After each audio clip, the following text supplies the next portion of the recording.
The world was fire and screaming, not her screams. She had forgotten how to make a sound. The air, thick with the scent of pine and blood, crackled with raw power.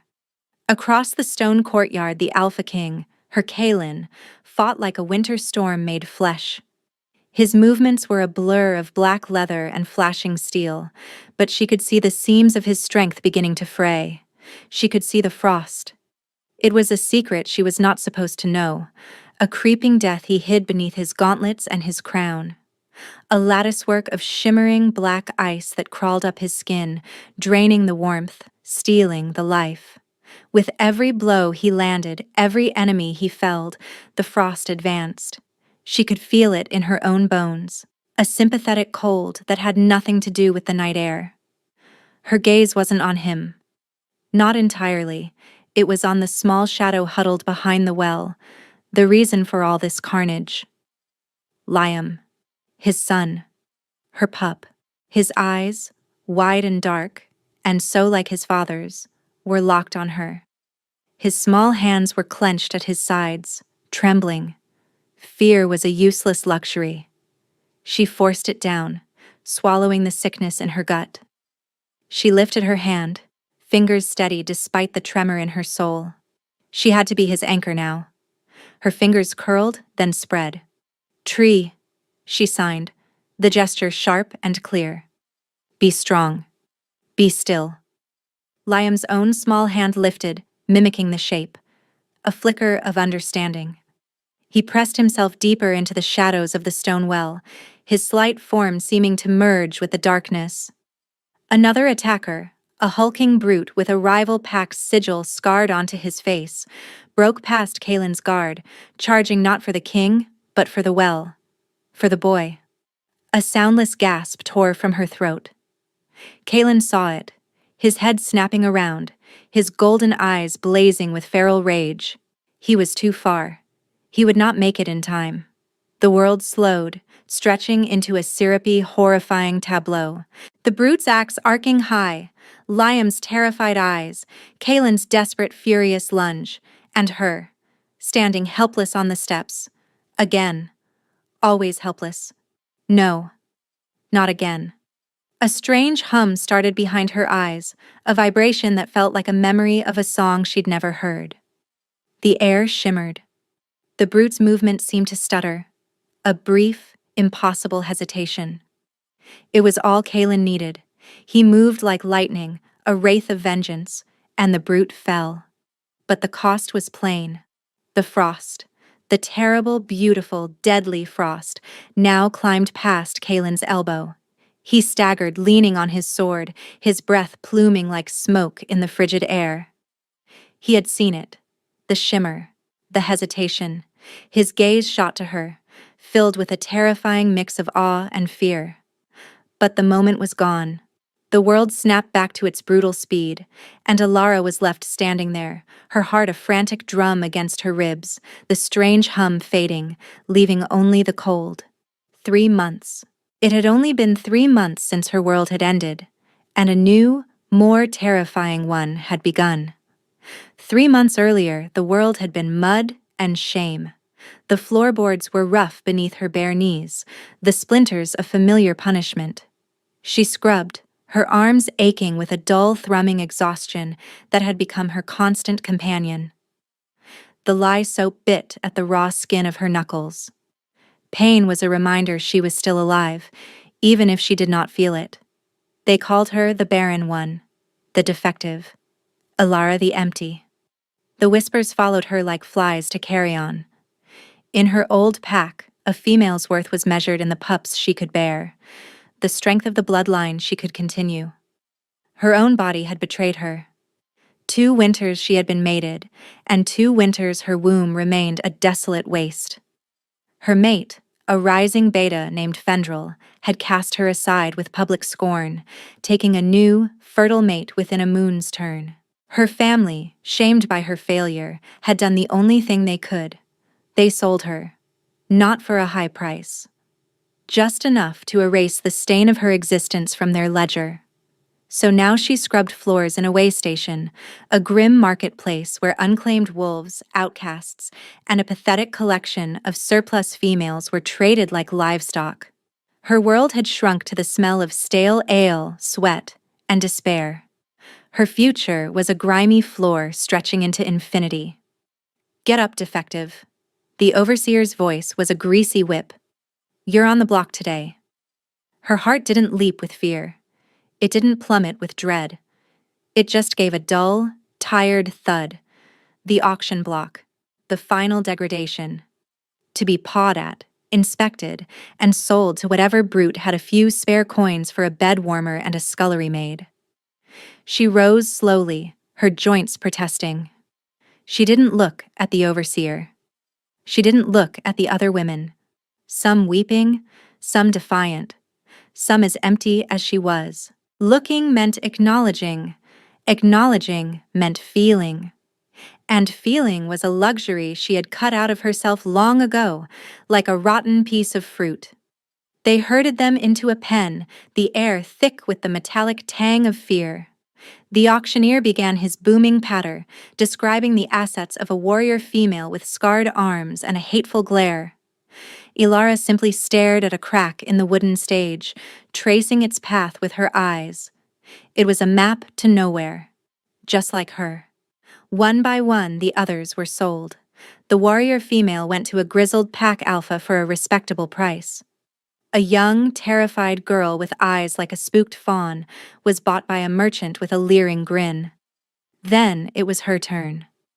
And finally, the auctioneer's voice dripped with disdain. "We have this one, Ilara, declared barren, but she has a strong back for labor. Quiet, obeys." He couldn't even be bothered to invent a selling point. Her worthlessness was her primary feature. "Who will start the bidding at 5 coppers? For a servant? Anyone?" Silence. The humiliating, soul-crushing silence of being so worthless no one would even spend the price of a stale loaf of bread on you. This was it. The bottom. She would be sent to the salt mines or the tanneries, a place where they sent the truly unsellable. A cold wind suddenly swept through the marketplace, guttering torches and carrying the scent of pine and ozone and something else. Something ancient and powerful, winter personified. The crowd stirred, parting like a school of fish before a shark. He was just there, as if he had materialized from the shadows and the cold. The Alpha King. Kalin. No one had seen him outside the Blackwood Citadel in years. Rumors painted him as a monster, a ghost, a king of ice and sorrow who had lost his queen and his soul in the same brutal winter. He was a legend used to frighten pups. The legend was bigger in person, broader. He dwarfed the men around him, his presence a physical weight that pressed down on the air. He wore no crown, only a simple circlet of blackened iron that did nothing to soften the harsh, beautiful lines of his face. His eyes, the color of molten gold, swept over the crowd with a disinterest so profound it was its own form of contempt. The auctioneer was sputtering, bowing so low his forehead nearly touched the filthy stage. "Your Majesty, an unexpected honor." Kalin ignored him. His gaze moved across the remaining stock, the dregs, and then it stopped. On her. Ilara's breath hitched. To be seen by him was like being struck by lightning. His focus was absolute, a physical force that pinned her in place. She felt stripped bare, every scar on her soul laid open for his inspection. She expected to see disgust, or at best, indifference. She saw nothing. His face was a mask of cold, unreadable control. But his eyes burned. They weren't looking at her body, her face. They were looking into her, as if searching for something she herself didn't know was there. The silence stretched, thin and brittle. The entire market held its breath. Then he spoke, his voice not loud, but a low thunder that vibrated through the wood of the stage and up through the soles of her bare feet.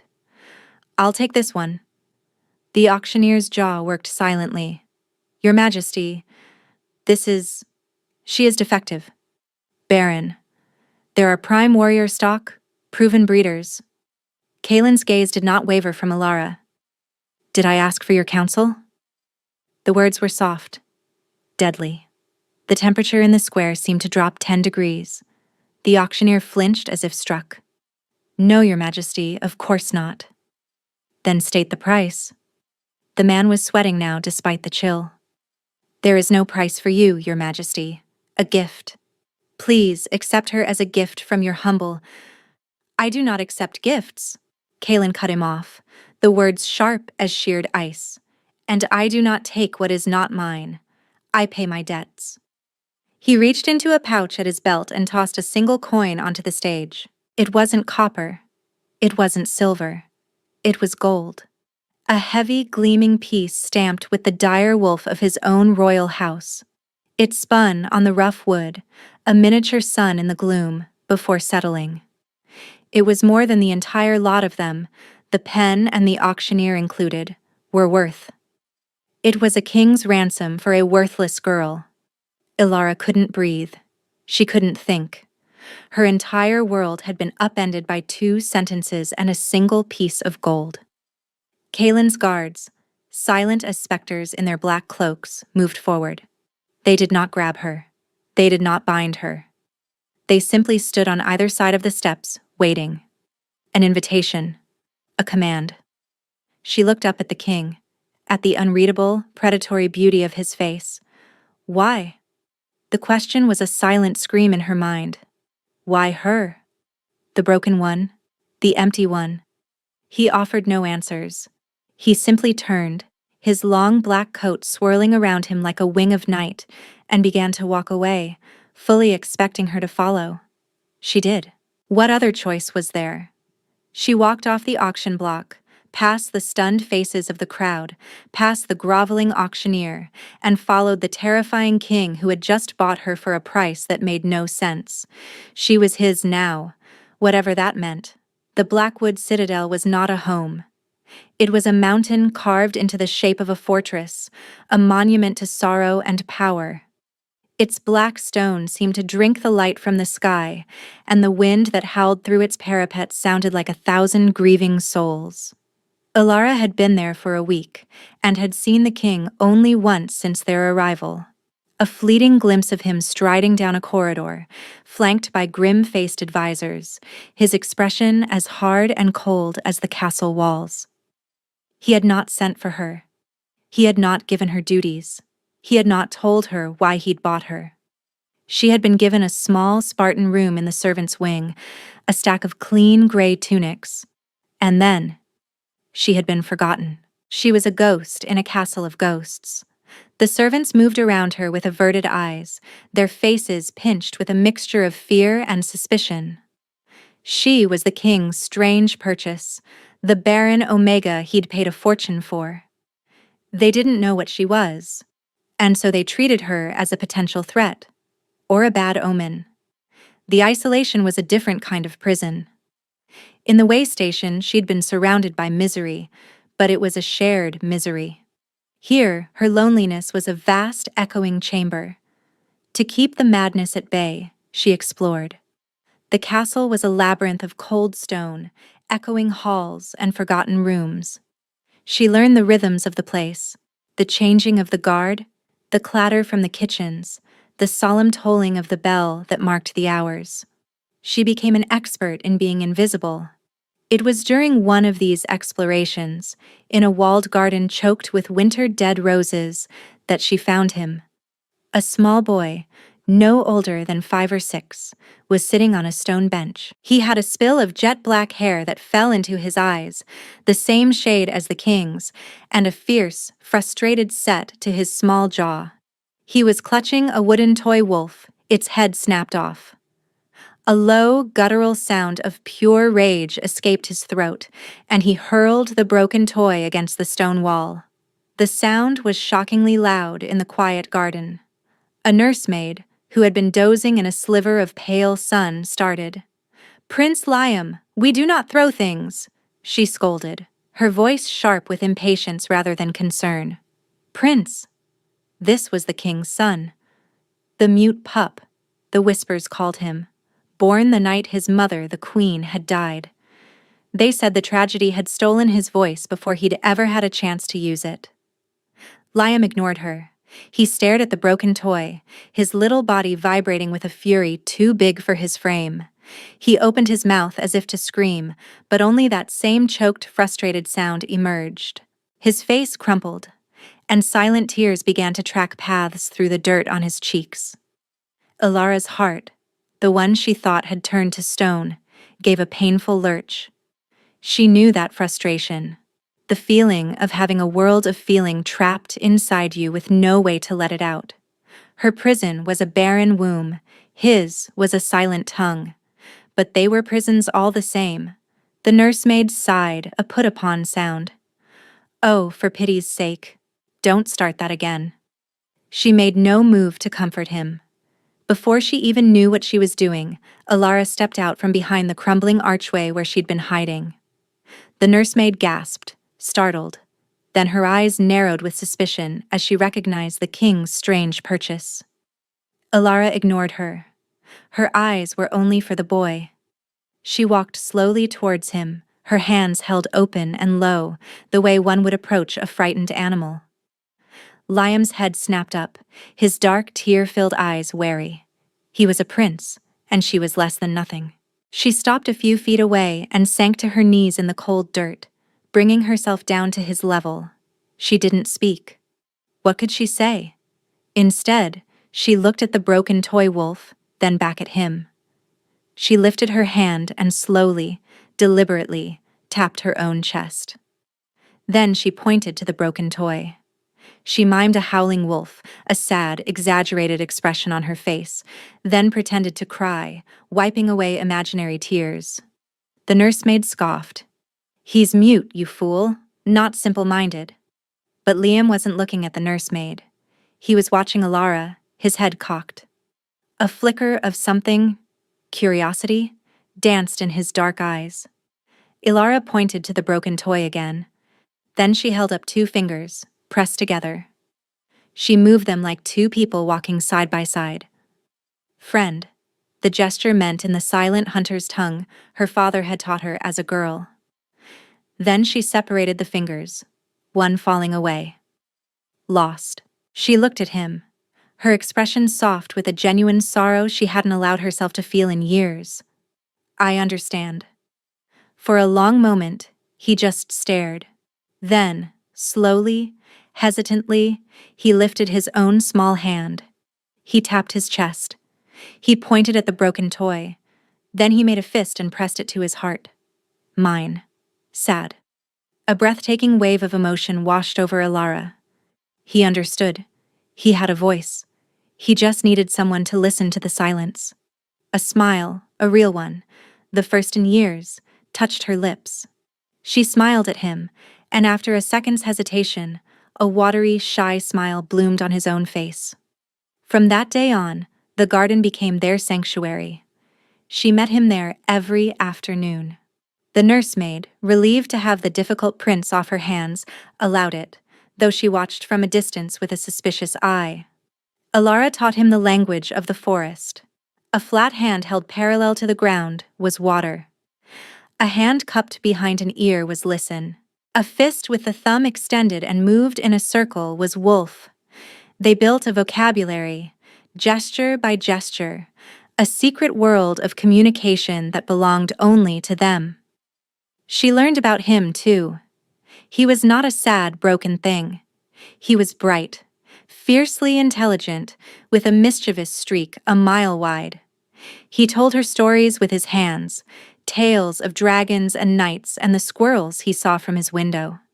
He showed her the ache of his loneliness and the fierce love he had for a father he barely saw. She was so focused on Liam, on the small world they were building, that she didn't notice she was being watched. Kaelin stood in the shadows of a high stone balcony overlooking the garden, a place he'd come to for solitude. But now it had a new purpose. For a week he had watched her. He had bought her on a whim, an inexplicable impulse he still didn't understand. He'd looked down from that wretched auction block and seen not a barren omega, but a stillness, a resilience, a quiet strength that reminded him of the ancient winter-locked trees of his own forest. In a world of grasping, noisy, demanding people, she was quiet. It had intrigued him. He had brought her here and promptly been consumed by the endless, crushing duties of his kingship. He'd intended to find a place for her, but the days had bled together, filled with border disputes, council meetings, and the constant gnawing pressure of his own secret decay. The frost was advancing. Some days the pain was a dull ache. Others, it was a fire that burned so cold he feared it would shatter him from the inside out. He had forgotten her. He was ashamed to admit it. Then, a guard had mentioned it. A casual report. "The Omega, Your Majesty. She's taken a strange liking to the young prince." So he had come to see for himself, and what he saw stole the breath from his lungs.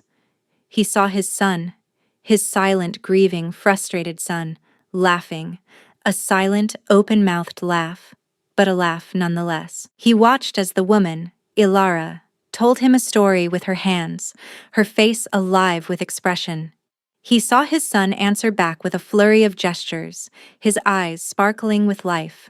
She had given his son a voice.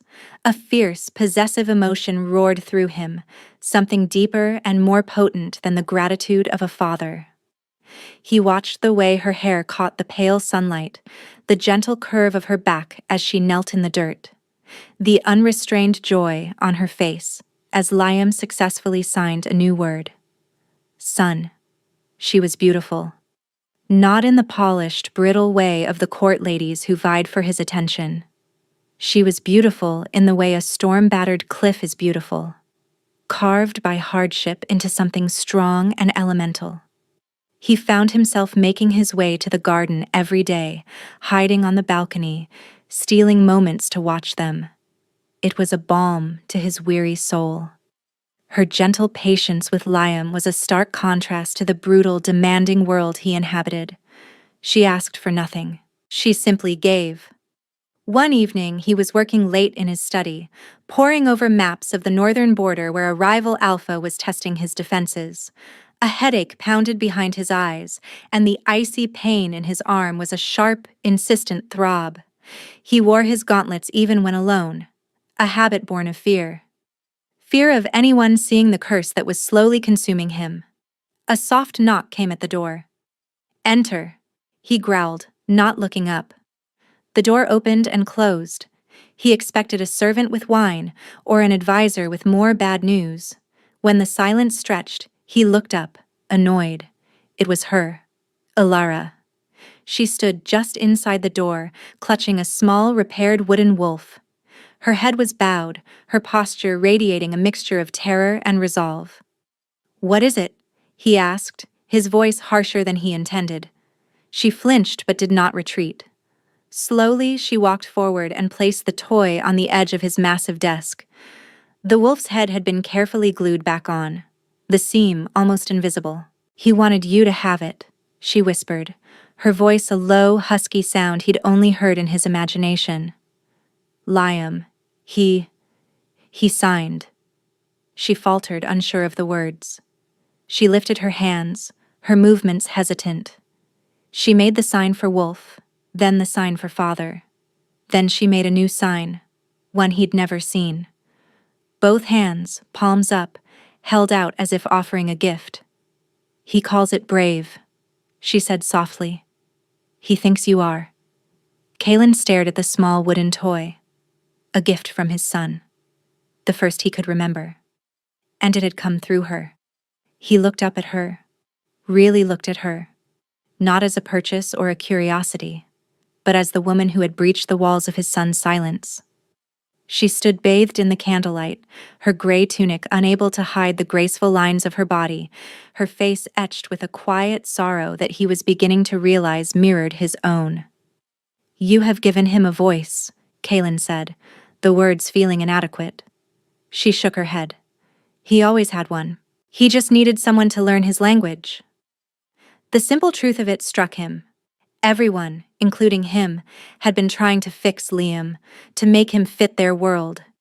She was the only one who had entered his. An unfamiliar warmth spread through his chest, pushing back the ever-present cold. It felt like hope. "You have given me hope," he admitted, the words raw and torn from a place deep inside him he thought had long since frozen over.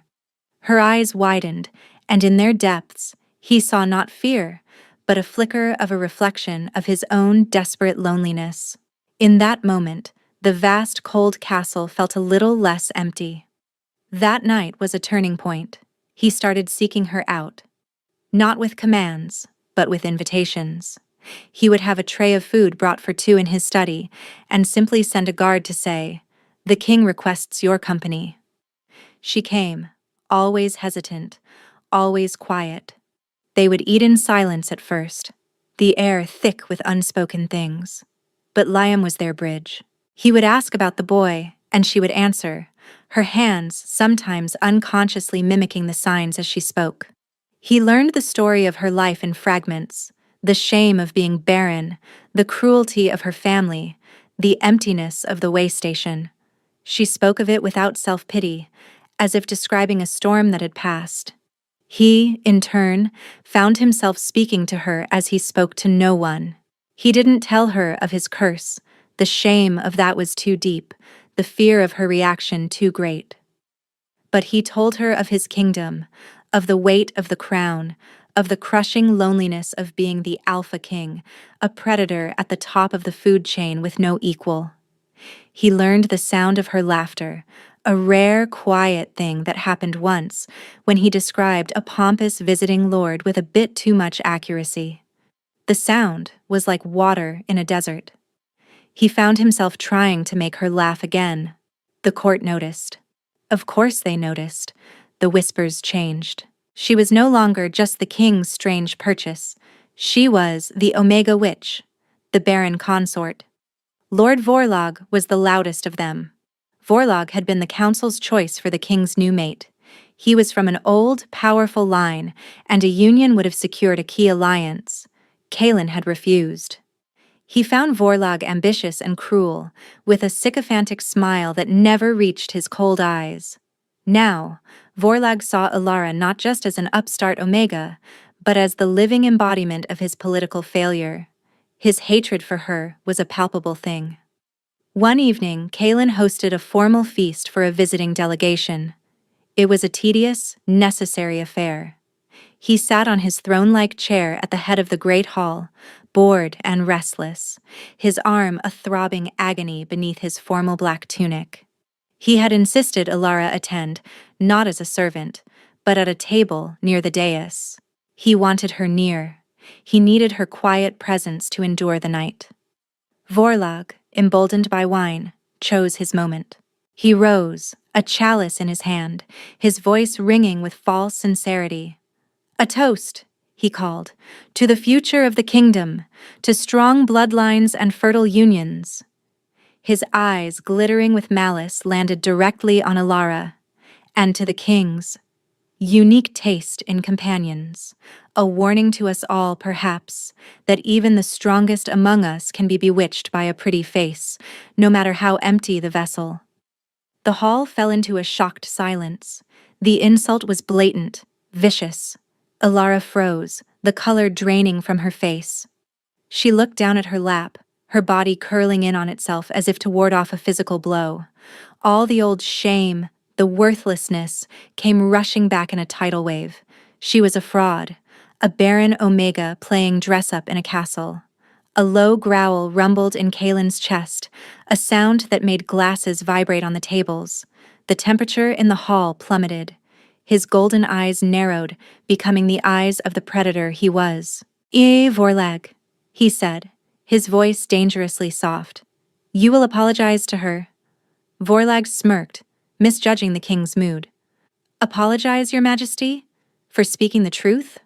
The pack needs a queen who can provide an heir, not a defective pet." The word hit her like a stone. Defective. Kaelin was on his feet in an instant, his chair crashing backward. He moved with a speed that was terrifying, covering the space between the dais and Vorlog's table in 3 long strides. He didn't draw his sword. He didn't need to. He grabbed Vorlag by the front of his fine silk tunic and lifted him effortlessly from the ground. "She is more queen in her little finger than you could ever comprehend," Kalen snarled, his voice a low, lethal vibration. "She has more honor in her silence than you have in your entire worthless bloodline.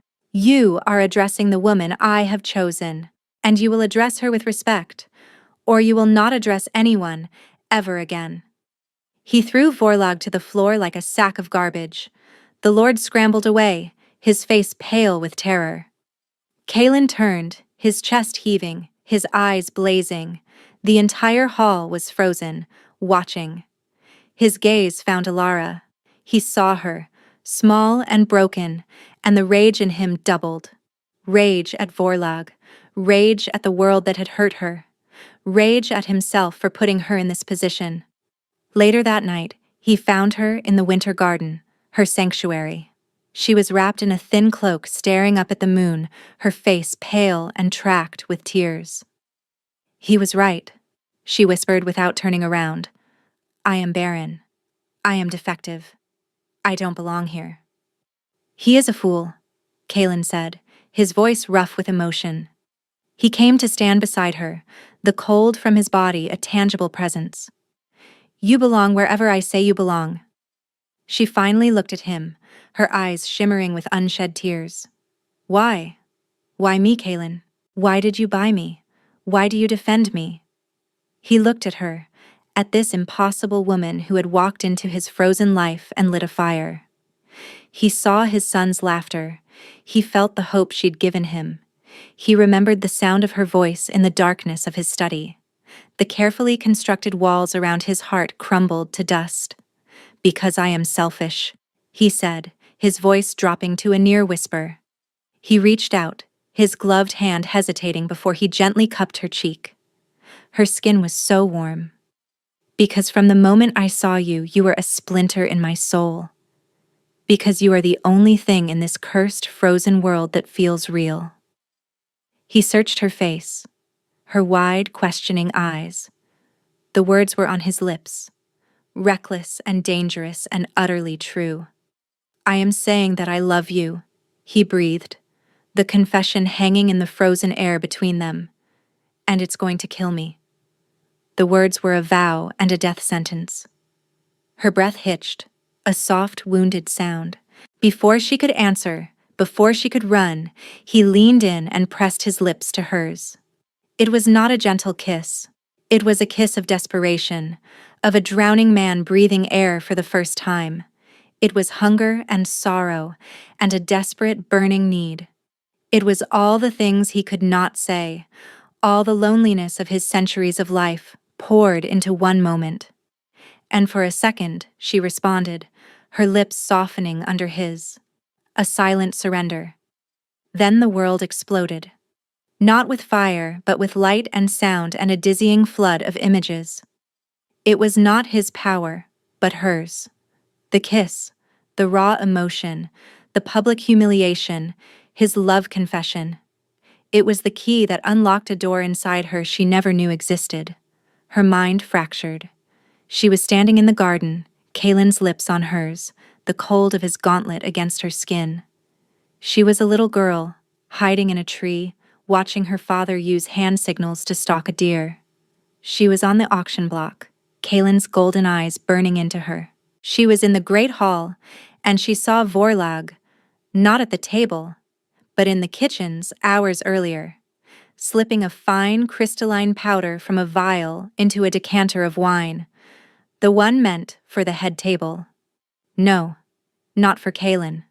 For the visiting delegate to cause a diplomatic incident. She saw Vorlag again, years ago, a younger man, his face contorted with rage as he spoke to a cloaked figure. He was paying for information about the king's father. She saw a flash of a royal chalice, a hunt, a terrible accident that was no accident at all. "He poisoned the chalice for your father." She saw the future, a flash of it. Kalen, his face gray, his body little more than a sculpture of black ice, crumbling into dust before her eyes.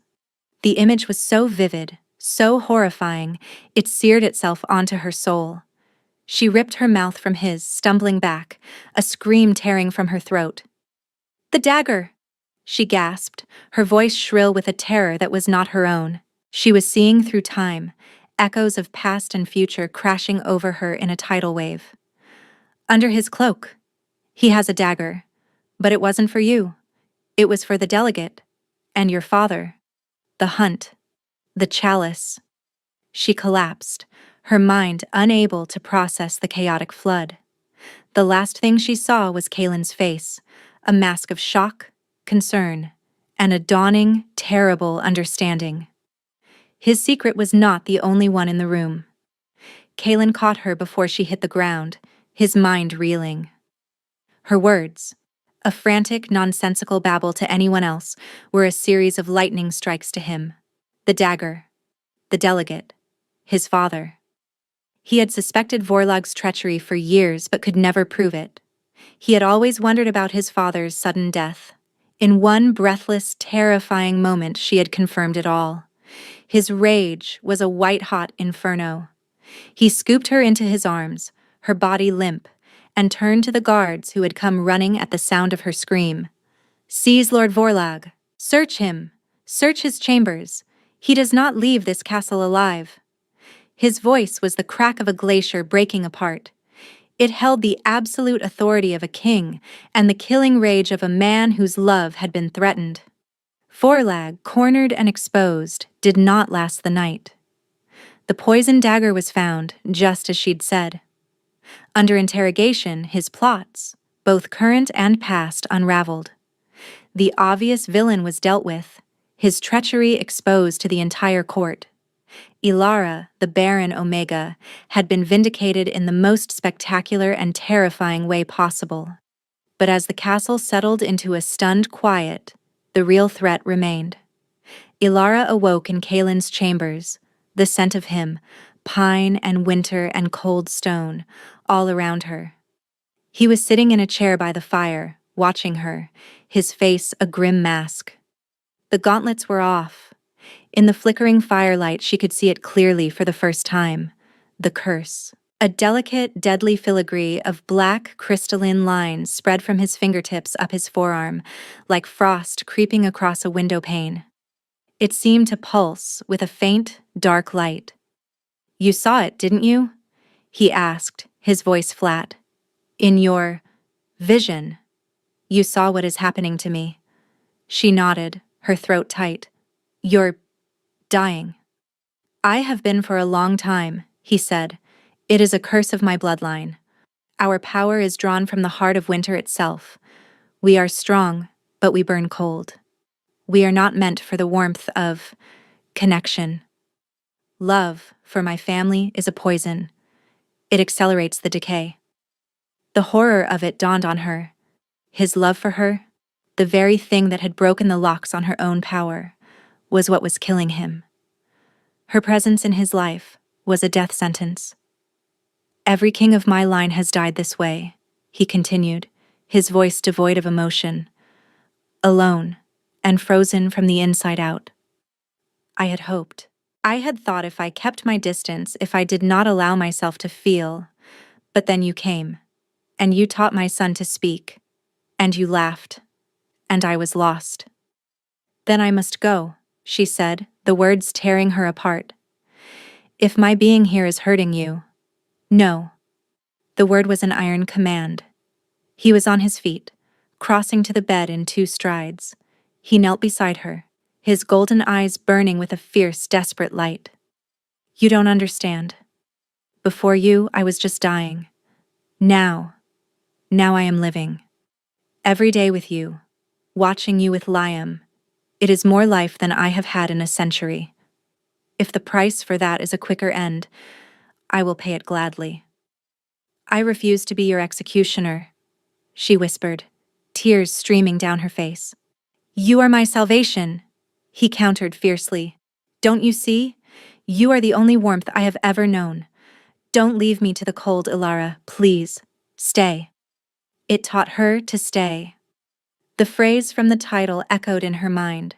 He was asking her to stay and watch him die. He was asking her to choose a love that was doomed. How could she do anything else? The next few months were a strange, stolen dream. The court, reeling from Vorlog's exposure and Alara's impossible revelation, treated her with a new, fearful respect. She was no longer the Baron Omega. She was the king's seer, the witch queen. They did not understand her, but they feared her. And by extension, they feared the king's wrath if they crossed her. The external siege of Kaelin's duties continued, but now she was a part of it. She sat beside him in council meetings, her quiet presence a stark contrast to the blustering lords. Her newfound power was erratic, uncontrollable. Sometimes it was nothing more than a headache. Other times, a touch would send a confusing jumble of images through her mind. The memory of the stone in the ring of the man she was speaking to, a flash of the meal he would eat that night. The most terrifying visions were of Kaelin. The glimpse she'd had of his end was now a recurring nightmare, a constant reminder of the hourglass that was running out. She learned to read the signs of his curse. On good days, the frost was faint, a dull ache he could hide. On bad days, after a stressful council or a long day of training, it would be a sharp, burning cold, the black lines stark against his skin. He grew tired more easily. The invincible Alpha King was becoming fragile, and only she could see it. Their love grew in the shadow of his impending death. Every moment together was precious, stolen from the jaws of the curse. They spent their evenings with Liam, the three of them a small island of warmth in the vast, cold castle. She would teach Liam new signs, and Kaelin would watch, his face softer than she ever saw it in public, a small, sad smile playing on his lips. He confessed his love for her daily, in small ways, a hand on the small of her back as they walked, a shared look across a crowded room, a single perfect wildflower left on her pillow. Each gesture was a treasure, and each one felt like another nail in his coffin. The more he loved her, the faster the frost spread. The truth about her own identity, the source of her power, became the new, terrifying threat. She wasn't just a seer. She touched an ancient tome in the library one day and saw the entire history of its creation, from the felling of the tree to the scribbling of the last word 1,000 years ago. She was an anchor, a focal point for time itself. But what did that mean? Was she descended from something not human? Was this power a curse of its own? The truth of it terrified her, because she had no idea how to control it, and she feared that in trying to save Kaelin, she might break something, or someone else. The kingdom, sensing weakness, grew restless. The rival Alpha in the north, who had been quiet since Vorlag's execution, began raiding border villages again. Kaelin was forced to spend more time with his generals, planning a campaign he was no longer sure his body could endure. The external siege was tightening, the duties of the kingdom, the progression of his curse, the threat from their enemies. It all conspired to pull them apart, to steal their precious borrowed time. And then came the night the world turned to fire and screaming. The attack on the citadel was a surprise. A betrayal from within had allowed a small war party from the northern pack to slip past the outer defenses. Their goal was not conquest, it was decapitation. They came for the king and for his heir. Alara had been putting Liam to bed. She was signing him a story about a brave squirrel when the warning bells began to toll, their frantic, clanging harmony a song of pure panic. Guards burst into the room. "My lady, you must come with us. The prince." But it was already too late. The attackers were in the royal wing. They were fast, brutal, and they knew the layout of the castle. This was the moment she had been dreading, the scene she'd walked into at the very beginning, the courtyard, the fire, the screaming. Her power was a frantic, useless hum behind her eyes. It showed her a dozen different ways they could die, but not one clear path to safety. Kaelin was a whirlwind of death, but he was tiring. The frost was now up to his shoulder, a glittering mantle of his own demise. He was fighting for his son, for her, and the effort was shattering him. The brute who broke past his guard was the turning point. Kalen was too far. He would not make it. This time, Ilara did not just stand helpless. The love she felt for the small boy cowering by the well and the magnificent dying king fighting for him was a physical force. It was not a gentle warmth. It was a supernova.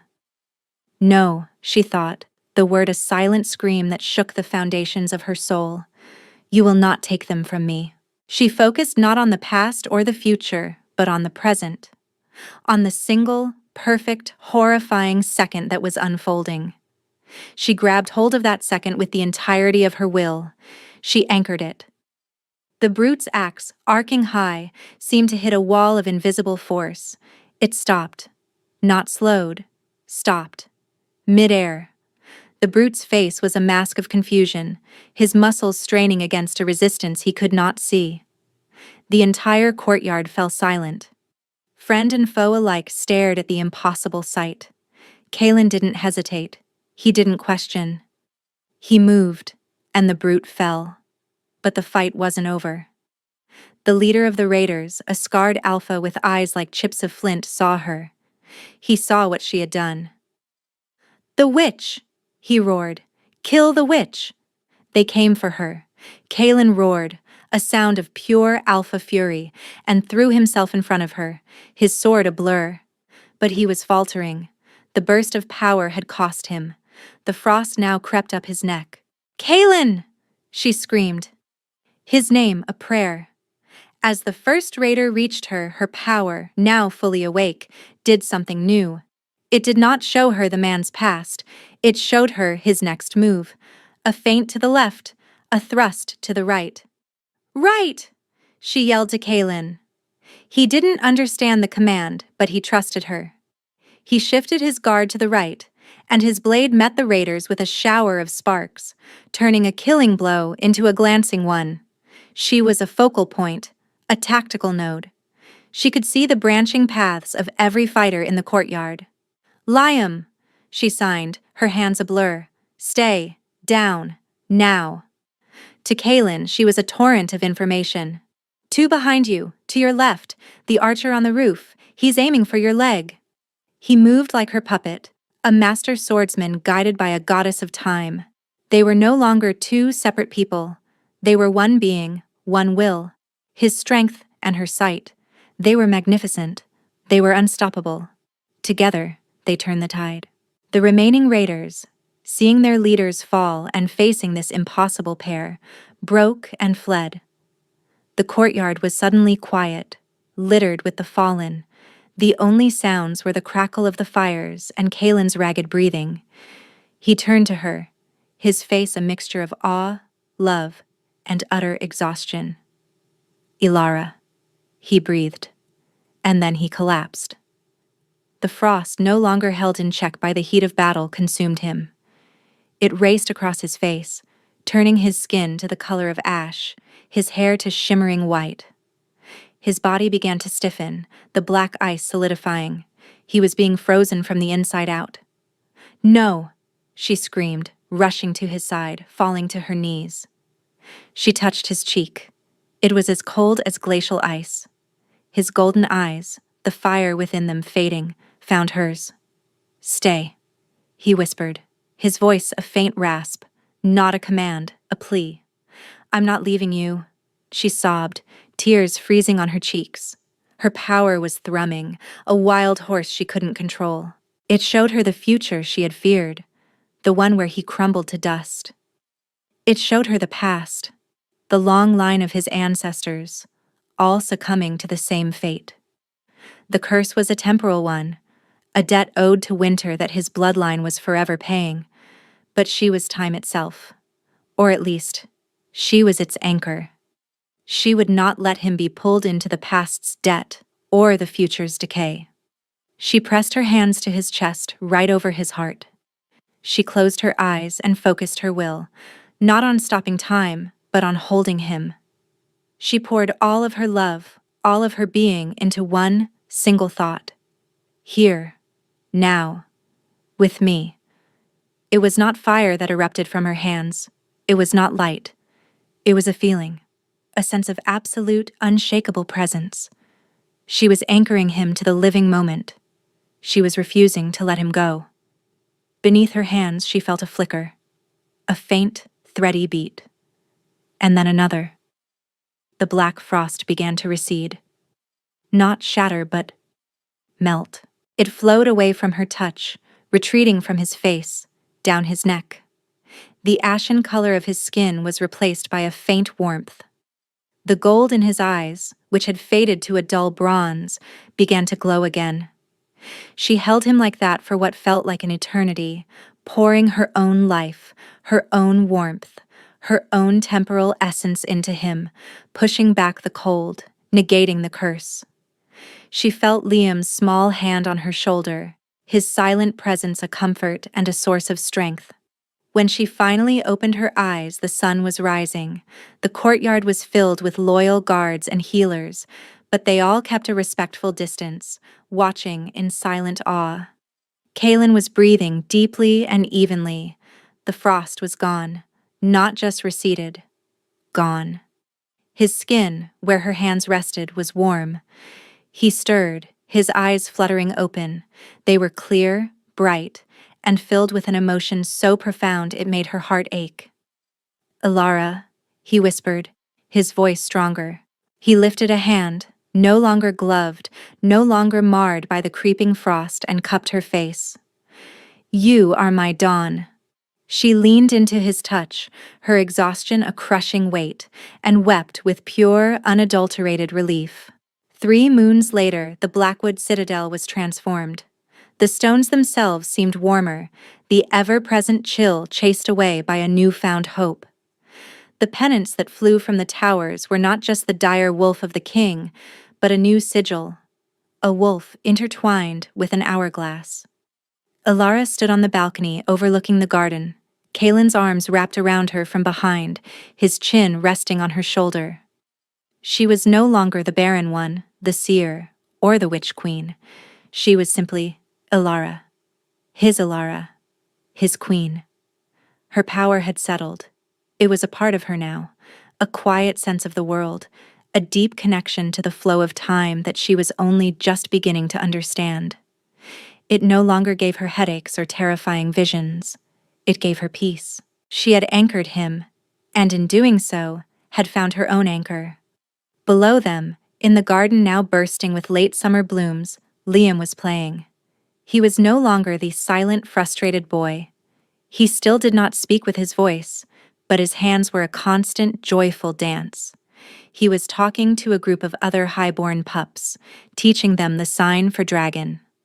They watched, fascinated, mimicking his every move. He was not an outcast. He was a leader. "He has your grace," Kaelin murmured into her hair, his voice a low, contented rumble. "He has your strength," she replied, leaning back against his solid warmth. The curse was broken, not just for him, but for his line. Her power had not just paused it had unwritten it, paying a debt she still didn't fully comprehend. He was free. They were free. He turned her in his arms, his golden eyes filled with a love so deep it still sometimes stole her breath away. "I bought a servant for a king's ransom," he said softly. "I had no idea I was getting a universe."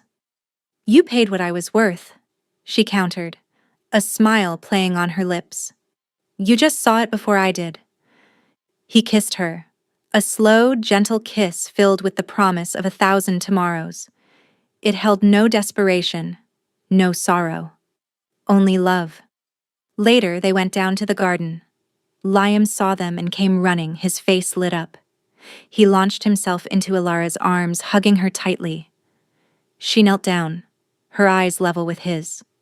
She smiled and slowly, deliberately made a new sign. She held up one hand, fingers together, palm in. "Me." She held up the other. "You." Then she pointed to Kaelin, who knelt beside them. She brought their 3 hands together in the center, her hand covering Liam's, and Kaylin's large, warm hand covering them both. "Family," she whispered aloud. Liam looked at the sign, at their joined hands, and then up at their faces. His own face broke into a radiant, beautiful smile. He repeated the sign, his small hand pressing against theirs. And in the quiet of the garden, surrounded by the two parts of her soul, Alara knew she was finally, truly home. She had been bought to serve, but she had learned to stay. Not because she was commanded, but because she had found the one place in all of time where she belonged.